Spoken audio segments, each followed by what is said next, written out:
माझ्या प्रिय बंधू भगिनींनो नमस्कार. नवरा बायकोमध्ये किरकोळ भांडणं होतच राहतात. परंतु ज्यावेळेस बायको घर सोडून जाते आणि जाण्यापूर्वी नवऱ्याला धमकी देते की मी तुमच्यावर आणि तुमच्या घरच्यांवर केस करेन, त्यावेळेस मात्र नवऱ्याला टेन्शन येतं आणि नवरा थेट वकिलांचं ऑफिस गाठतो. आणि नवऱ्याचा पहिला प्रश्न वकिलांना हाच असतो की भविष्यात हिने खरंच माझ्यावर केस केली किंवा माझ्या घरच्यांना केस करून जेलमध्ये टाकलं तर त्यापेक्षा त्याआधी मी घटस्फोट घेऊन मोकळा होतो. म्हणून नवऱ्याचा पहिला प्रश्न वकिलांना हाच असतो की पत्नी स्वतःहून घर सोडून गेली तर लगेच घटस्फोट मिळतो का?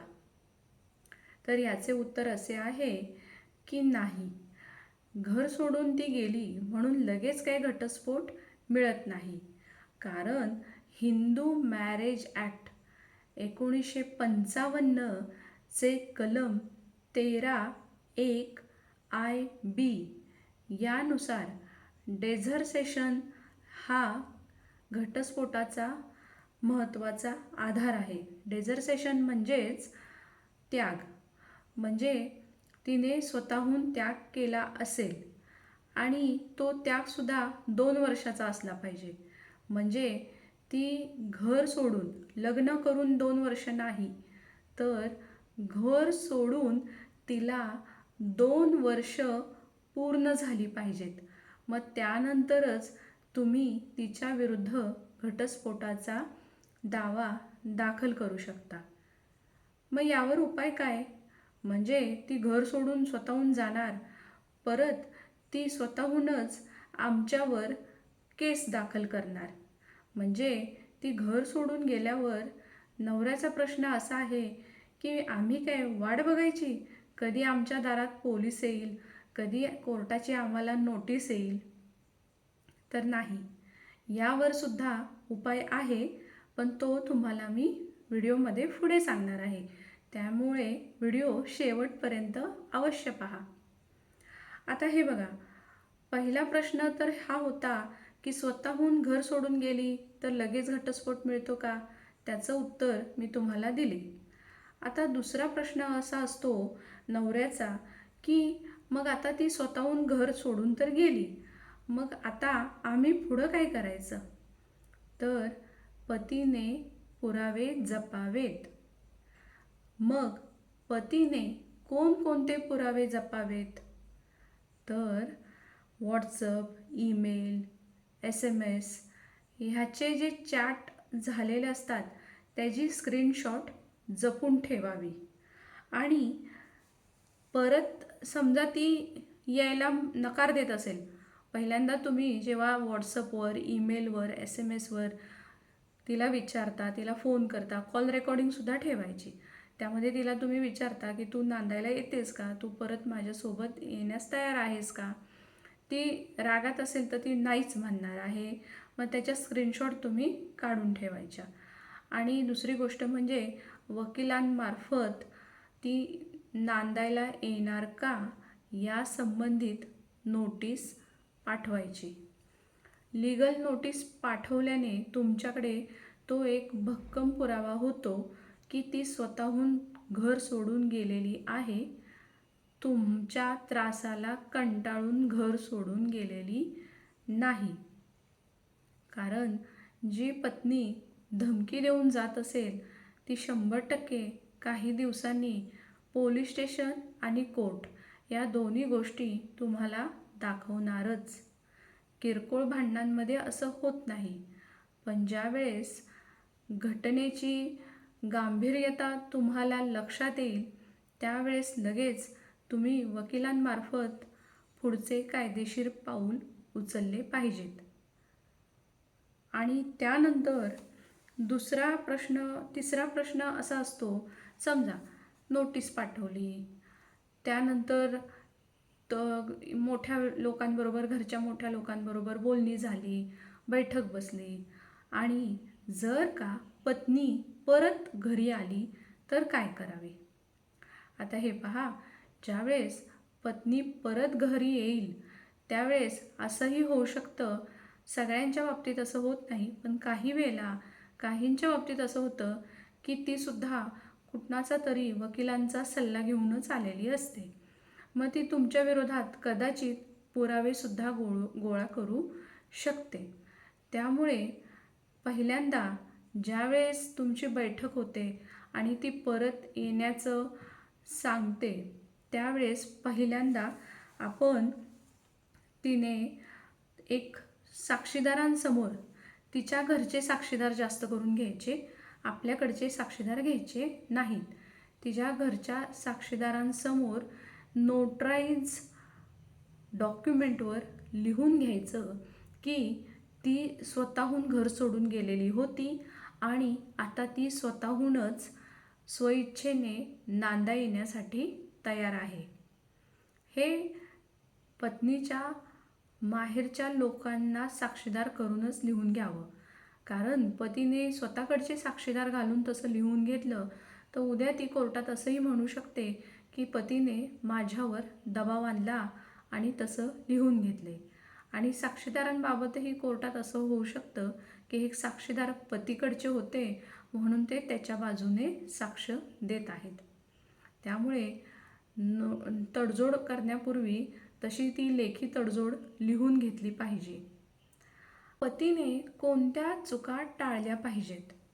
एकतर सोशल मीडियावर पोस्ट शेअर करणं, त्यानंतर तिला धमकी देणं किंवा त्यानंतर लगेच घाईघाईत घटस्फोटाचा दावा दाखल करणं. कारण तुम्ही जर का घाईघाईत घटस्फोटाचा दावा दाखल केला तर असं दिसून येतं की तुम्हालाच तिच्यासोबत नांदायची इच्छा दिसून येत नाही. आणि धमकी दिली, सोशल मीडियावर धमकी दिली किंवा व्हॉट्सअपद्वारे धमकी दिली किंवा फोनद्वारे धमकी दिली तर एकतर तो एक तिच्या बाजूने महत्त्वाचा पुरावा होतो आणि त्या पुराव्याचा आधार घेऊन भविष्यात ती तुमच्या विरुद्ध केस दाखल करू शकते आणि भरघोस पोटगीचीही मागणी करू शकते.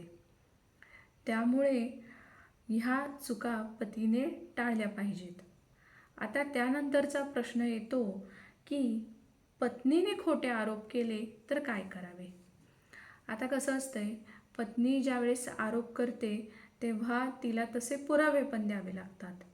मग ज्यावेळेस आपली केस कोर्टात उभी राहते, म्हणजे पत्नीने समजा 498 लावलं किंवा पोटगीचा दावा लावला तर ह्यावेळेस ती सगळे पुरावे घेऊन कोर्टापुढे येते. मग तिचे जे पुरावे आहेत ते कशा पद्धतीने खोटे आहेत हे ठरवण्यासाठी पतीने सुद्धा तसे पुरावे जपून ठेवले पाहिजेत. कारण कोर्टामध्ये पुरावे बोलतात. कोर्टामध्ये भावनिक आरोप चालत नाही. ज्यावेळेस एखाद्या गोष्टीबद्दल आपण आरोप करतो तर त्या आरोप सिद्ध करण्याची जबाबदारीसुद्धा आपल्यावर येते. म्हणजे जेव्हा नवरा बायकोवर आरोप करत असतो की ती स्वतःहून घर सोडून गेली, मी खूप प्रयत्न केले तिला परत येण्यासाठी, नांदायला ये म्हणून तिला खूप आग्रह केला परंतु ती आली नाही असं, आणि वरून तिला कुठल्याही प्रकारचा आम्ही त्रास दिला नाही किंवा तिचा स्वभाव तसा हट्टी हेकेखोर होता, हे दाखवणारे पुरावे नवऱ्याने जपून ठेवले पाहिजेत. काही वेळेला ज्या सुरुवातीला लहान सहान वाद भांडणं होतात त्याचं रूपांतर कधी मोठ्या भांडणात होईल आणि ते भांडण कधी पोलीस स्टेशन आणि कोर्टापर्यंत येऊन पोहोचेल हे नवऱ्याला समजणारसुद्धा नाही. त्यामुळे शक्यतो आपण नेहमीच आपले पुरावे जपून ठेवले पाहिजेत.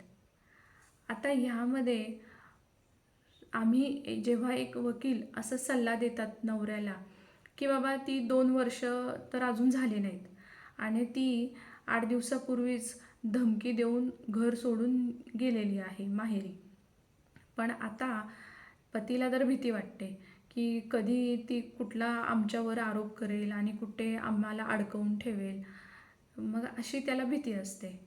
मग पहिल्यांदा नवऱ्याने काय केलं पाहिजे की वकिलांमार्फत नांदा येण्यासाठी नोटीस पाठवल्यावर त्यामध्ये 8 दिवसाची मुदत दिली पाहिजे की तू 8 दिवसात नांदायला ये, नाहीतर मला पुढे कायदेशीर कारवाई करण्यास भाग पडेल.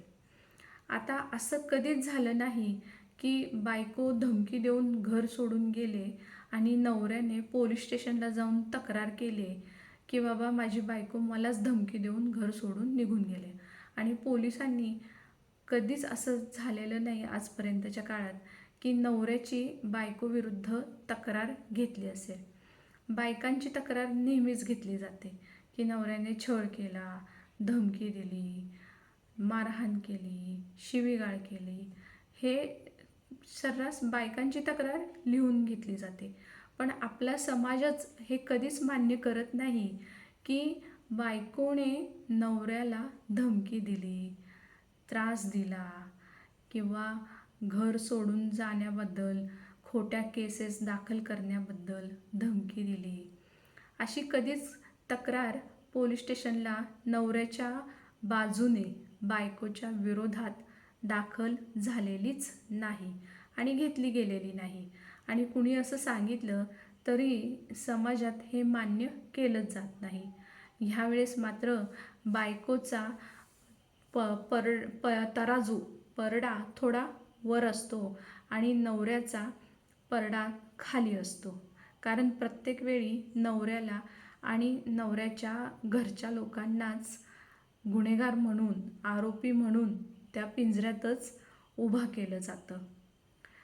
त्यामुळे ज्यावेळेस असे काही प्रसंग येतात तर नंबर 1, पहिल्यांदा बायको घर सोडून गेल्यावर नवऱ्याकडूनच प्रयत्न झाला पाहिजे की त्याने नांदा येण्यासाठी मी भरपूर प्रयत्न केलेत, हे दाखवणारे पुरावे. दुसरा हे म्हणजे रिस्टिट्यूशनचा अर्ज कोर्टात दाखल करण्याचा. तो सेक्शन 9 खाली रिस्टिट्यूशन ऑफ कंज्युगल राईट्स म्हणजे ती नांदा येण्यासाठीचा सेक्शन हिंदू मॅरेज ॲक्ट खाली सेक्शन 9 खाली अर्ज दाखल करायचा की ती नांदा येण्यासाठी. त्याला काही मुदत नसते, ती तुम्ही बायको गेल्यानंतर 7-8 दिवसात किंवा लगेचसुद्धा दाखल करू शकता, पण त्याआधी नोटीस देणं जास्त चांगलं. तो नांदा येण्यासाठीचा अर्ज दाखल झाल्यानंतर एकतर ती केस चालेल, एकतर तुमचे त्यात मेडिएशन होतील की बाबा बायकोला विचारलं जाईल तुला नांदा यायचं आहे की नाही, तू का नांदा येत नाही. आणि तोवर हिने समजा DV ॲक्टचा गैरवापर करून तुमच्या विरोधात, नवऱ्याच्या विरोधात केस दाखल केली असेल तर तुम्हाला कोर्टापुढे तुमचा एक चांगला ॲप्रोच दिसून येतो की तुम्ही बायकोला नांदा येण्यासाठी बरेच प्रयत्न केलेत. याचा अर्थ चूक एका बाजूने नाही तर दुसऱ्या बाजूने सुद्धा झालेली आहे. त्यामुळे नांदा येण्यासाठी अर्ज करायचा. आणि त्यानंतर नांदा येण्यासाठी ती नांदायला आली तर कोर्टामध्ये व्यवस्थित अटी शर्तींसह तिला नांदायसाठी घेऊन जायचं. आणि जर का ती नांदायला नाही आली आणि तसं तिने कोर्टात सांगितलं की मला नांदायला यायचं नाही, तर लागलीच घटस्फोटाचा अर्ज दाखल करायचा आणि रीतसर कायदेशीर मार्गाने घटस्फोट घ्यायचं. काही जण अजूनसुद्धा नोटराईज घटस्फोट घेतात, म्हणजे नोटराईज सोडचिठ्ठी करतात, परंतु त्याला कायदेशीर आधार नाही. नेहमी घटस्फोट घेताना कोर्टात अर्ज दाखल करून वकिलांमार्फत केस चालवून घटस्फोट घेतलेला चांगला. आणि जर का दोघांचं एकमेकांशी पटतच नसेल तर म्युच्युअल अंडरस्टँडिंगने म्युच्युअल घटस्फोटसुद्धा दाखल करून म्युच्युअल घटस्फोट घेता येतो. पण हे काय फार कमी ह्याच्यात होतं. पहिल्यांदा असंच घडतं की ज्यामध्ये पती घटस्फोटाचा अर्ज दाखल करतो, परंतु ज्यावेळेस पत्नी जेव्हा घटस्फोटाचा अर्ज दाखल करते त्यावेळेस जास्त अडचणी येत नाहीत पतीला.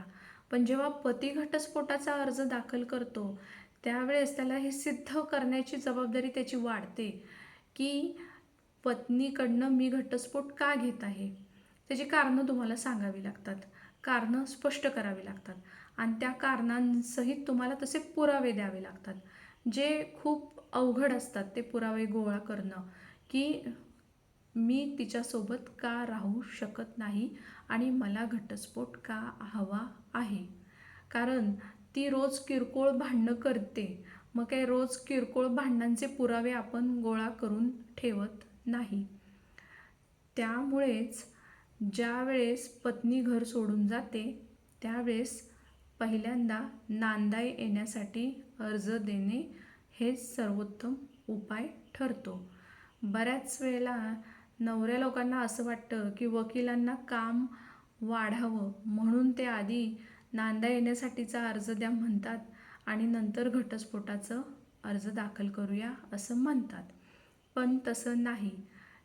नांदा येण्यासाठीचा अर्ज दिल्याने एकतर तुमची स्वतःची कोर्टासमोर ही दिसून येते, नेचर दिसून येतो की तुमचा नेचर कसा आहे आणि तुमची विलिंगनेस की तुमची इच्छा आहे की पत्नीने नांदा यावं हे सर्वप्रथम दिसून येतं.